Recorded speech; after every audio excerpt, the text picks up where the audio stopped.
Hi there, Alison here with another Cab Franc du jour. Today we are in Saumur-Champigny and I have a very special wine that I get to show you today. It's the 2017 Domaine de Roches Neuves Franc de Pied from Saumur-Champigny. Domaine de Roches Neuves was established by Thierry Germain in 1992, who settled in the Loire Valley from his native Bordeaux. He set up the domaine. They have around 30-ish hectares across Saumur-Champigny, planted with predominantly Cabernet Franc and a little bit of Chenin as well. When Thierry arrived to the Loire Valley, he immediately sort of went under the wing of Charlie Foucault of Clos Rougeard. And Charlie's influence really sort of set the stage for where Domaine de Roches Neuves is today. All of the vines are farmed biodynamically, and they also work biodynamically in the cellar.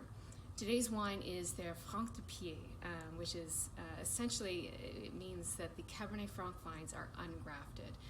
So they are on their own rootstocks. Now this is a bit of a rarity, not only in Europe but around the world. Of course, when phylloxera took hold of Europe in the late 1800s, it wiped out the vast majority of vines, and now today almost all over the world Vitis vinifera vines are grafted onto an American rootstock. Now it requires very specific soil conditions for a ungrafted vine to survive. In this case, in this vineyard, we have, it's located in the Commune of Saumur, and while it does have the subsoil of tuffeau limestone, which runs throughout Saumur-Champigny, there are 6 meters of a sandy topsoil, and that sand is what allows these vines to survive. Phylloxera does not survive well on sand, and it is because of that sandy topsoil that allows these vines to remain ungrafted. The vineyard itself is around 1.2 hectares, and the vines are around 15 years of age. So let's give this a taste and see what we got. It's very rare to find Cabernet Franc that is ungrafted, so I'm pretty jazzed to be tasting this today. Immediately, the nose is very perfumed, quite lifted, very aromatic.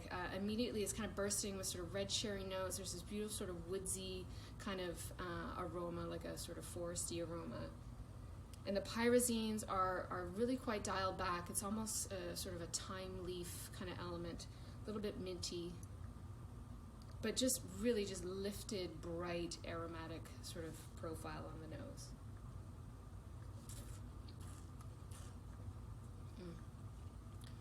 The palate is so seamless, so graceful.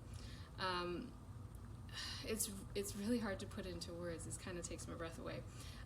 There's a fineness to the tannins. It's kind of silky in the mouth, and sort of on the finish, it almost feels a little bit like cashmere. There's a life character to this wine. There's an elegance to this wine. It's very finesse driven.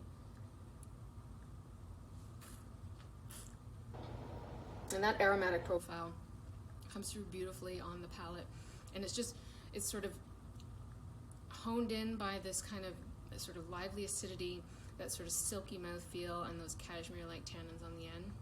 This is a really spectacular bottling. I hope some of you can find it for yourself and give it a try. I would love to know what you think of it if you do.